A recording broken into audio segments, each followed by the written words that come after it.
Unearthing Evolution's Hidden Gem, a century-old fossil reveal. Imagine stumbling upon a century-old museum specimen that turns out to be a groundbreaking discovery in the world of evolutionary biology. This is exactly what happened when researchers at Harvard's Museum of Comparative Zoology, MCZ, re-examined a fossil that had been misidentified for over 150 years. Originally described in 1865 as a caterpillar, Palaeocampa anthrax has had quite the identity crisis, shuffling between classifications as a worm, millipede, and even a marine polychaete.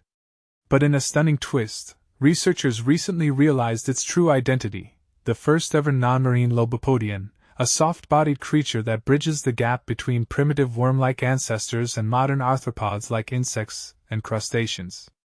Lobopodians are fascinating creatures that have been primarily found in Cambrian marine deposits, such as Canada's Burgess Shale. These extinct creatures, known for their unique body structures, were thought to be exclusively marine until now. But Palaeocampa anthrax, the first non-marine and youngest lobopodian discovered, predates the famous Burgess Shale lobopodians by nearly 50 years. The discovery of this remarkable fossil was a detective story in itself. Richard Knecht, a former Harvard graduate student and now a postdoctoral fellow at the University of Michigan, stumbled upon Palaeocampa while examining fossil millipedes in the MCZ collection.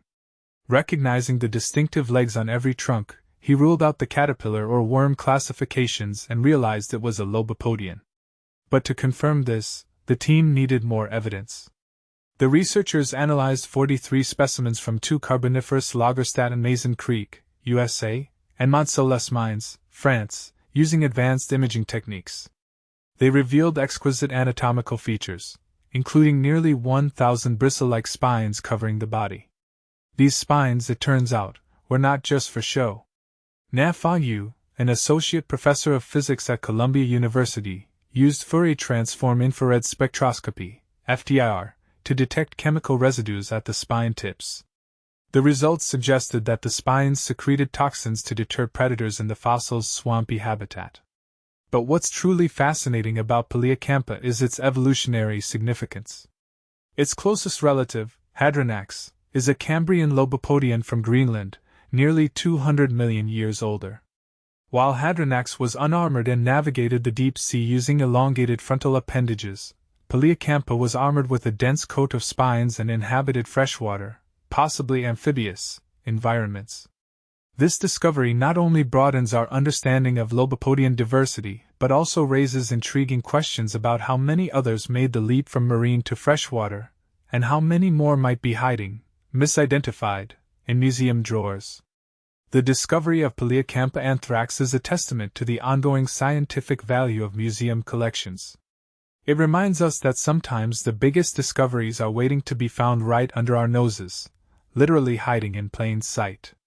It's a fascinating reminder that the world of evolution is full of surprises, and we've only just begun to scratch the surface. So, what do you think? Could there be more hidden treasures in museum collections? Let's discuss in the comments.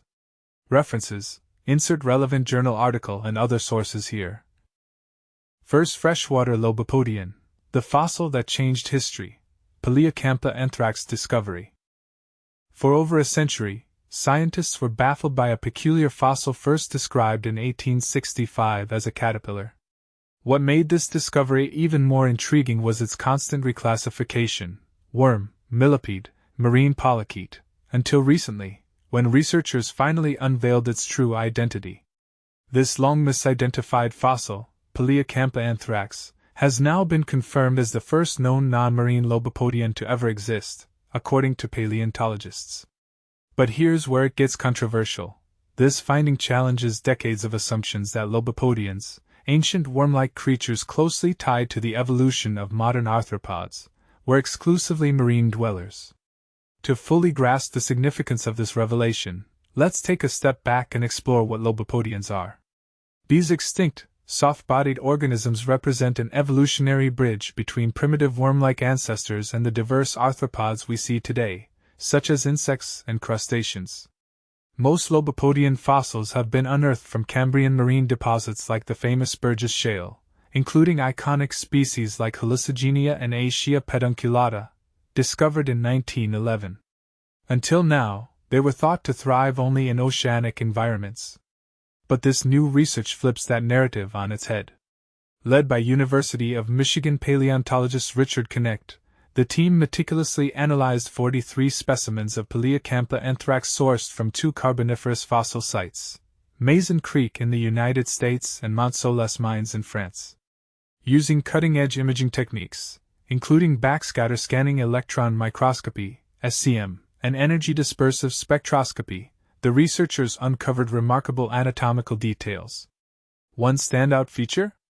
Nearly 1,000 bristle-like spines covering the creature's body, arranged neatly above each pair of its 10 legs, giving it a fuzzy caterpillar-like appearance. And this is the part most people miss. These spines weren't just for show. By employing Fourier-transform infrared spectroscopy, FDIR, the team detected chemical residues at the tips of the spines, suggesting they may have secreted toxins to fend off predators in their swampy freshwater habitat. What amazed me is how fragments of biomacromolecules could be preserved or altered into geomacromolecules within fossils, said Nat Fa Yu, a paleontologist from Columbia University. This technique has the sensitivity and specificity to distinguish fossilized remains from the rocky matrix surrounding them. So, why does this matter? For starters, Palaeocampa anthrax isn't just another Lobopodian, it's a game-changer in understanding ancient ecosystems. Its closest relative, Hadronax, hails from Greenland and dates back to the Cambrian period, nearly 200 million years earlier. While both shared 10 pairs of legs and lacked claws and eyesight, their lifestyles differed dramatically.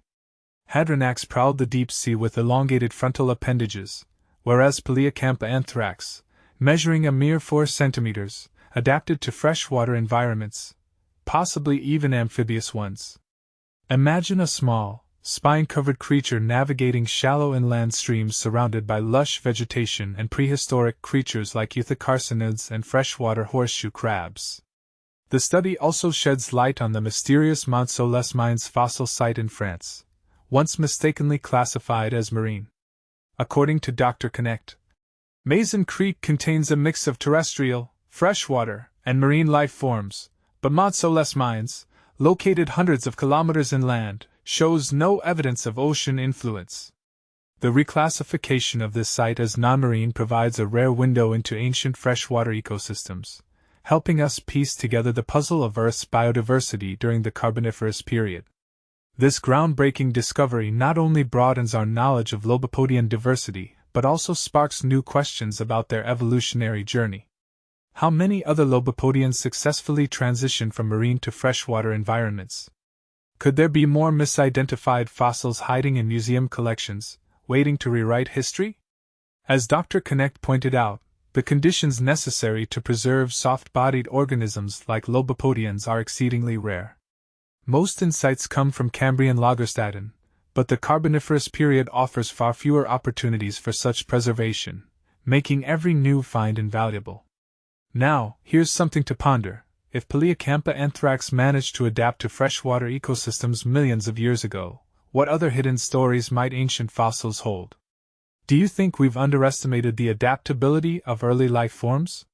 Share your thoughts in the comments below. Let's dive deeper into this fascinating chapter of Earth's past.